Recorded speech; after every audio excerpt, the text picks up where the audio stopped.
Hi you guys, if you want to learn how to make my easy and delicious Oysters Rockefeller, stay tuned. Alright, so I have around 12 oysters here that I bought from my local Publix.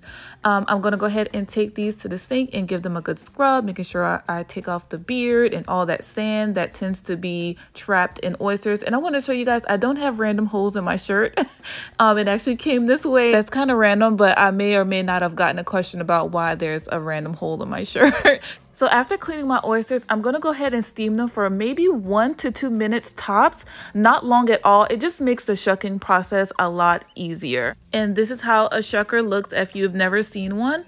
My husband is just showing you where he's going to go ahead and stick the tip of that knife in and pop that oyster right on open just like so.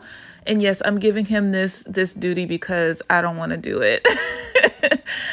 So while he is doing that, I'm going to go ahead and go to the stove and create the topping that's going to go on top of our oysters. So I'm putting in a little bit of oil here along with a tablespoon or so of garlic. You can add in as much or as little as you would like. I love garlic, you guys. So yeah, I tend to add a good bit of garlic. And I'm also going to be adding a little bit of red pepper flake for a little kick. And now we're going to go ahead and add our spinach. I'm adding in about 3/4 of a bag of spinach. And of course, if you've cooked spinach before, you know it may start off looking like a lot, but it cooks down to merely nothing. So I'm just going to saute the spinach for about a minute or so, not very long, just until it's nice and wilted, just like so. And then I'm going to go ahead and add in some heavy cream, you guys, for some creaminess and some richness. We're making like a very flavorful creamed spinach. That's kind of what it reminds me of. So speaking of flavor, after we give this a good stir, we're going to season it up with some onion powder, some garlic powder, some pepper, some Creole seasoning, a little bit of Old Bay, and a little bit of ginger. I just love the flavor of ginger and seafood together. So we're going to go ahead and give this a nice stir just like so. And of course you can add any seasoning combination that you love for your dish. All right. We're also going to be adding in a little bit of cream cheese. I'm adding in about 1 to 2 ounces of cream cheese. Of course you want to give that a good stir until everything is nice and combined, just like so. After that cream cheese has melted down, I'm adding in just a little bit of Parmesan cheese.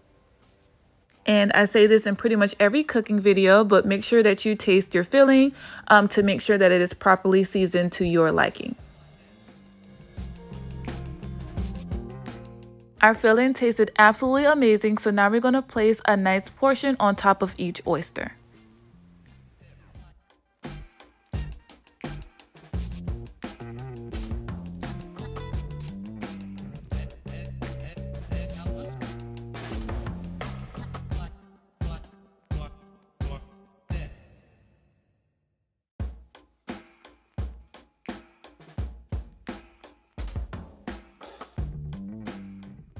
After filling each oyster, you're just going to lightly sprinkle on some seasoned breadcrumbs and some Parmesan cheese. You don't want to be heavy-handed with this, just a really light sprinkling of each.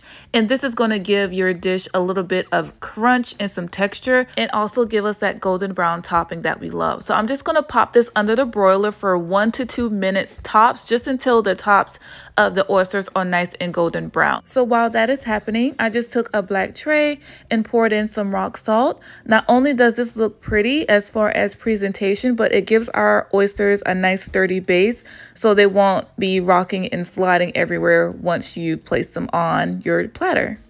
And I'm sorry, you guys, I am not using the best safety practices here by picking up hot oysters with my fingers. So please use tongs or oven mitts while doing that, okay? I don't want you guys to burn yourselves. So that is it, you guys. This is my take on Oysters Rockefeller. Anytime my husband and I go to a restaurant for a date night, we always look to see if they have Oysters Rockefeller on the menu as an appetizer because it is absolutely one of my favorites. So of course I had to figure out how to recreate that at home, and this was absolutely a hit, you guys. It is so delicious. I can't even really fully describe in words how good these are. If you're an oyster lover, I hope you give this recipe a try, and I hope you love it just as much as we did. These are absolutely delicious on their own, but me being a country girl from South Carolina, I need to add a little bit of hot sauce to my oysters, and that just kind of takes them over the top for me. I hope you guys enjoyed this video. Let me know what you think in the comments below. If you did enjoy it, make sure you give me a thumbs up. If you know an oyster lover, make sure you share this dish with them. I thank you guys so much for watching. As always, I love y'all, and I will see y'all on the next one. Until then, bye.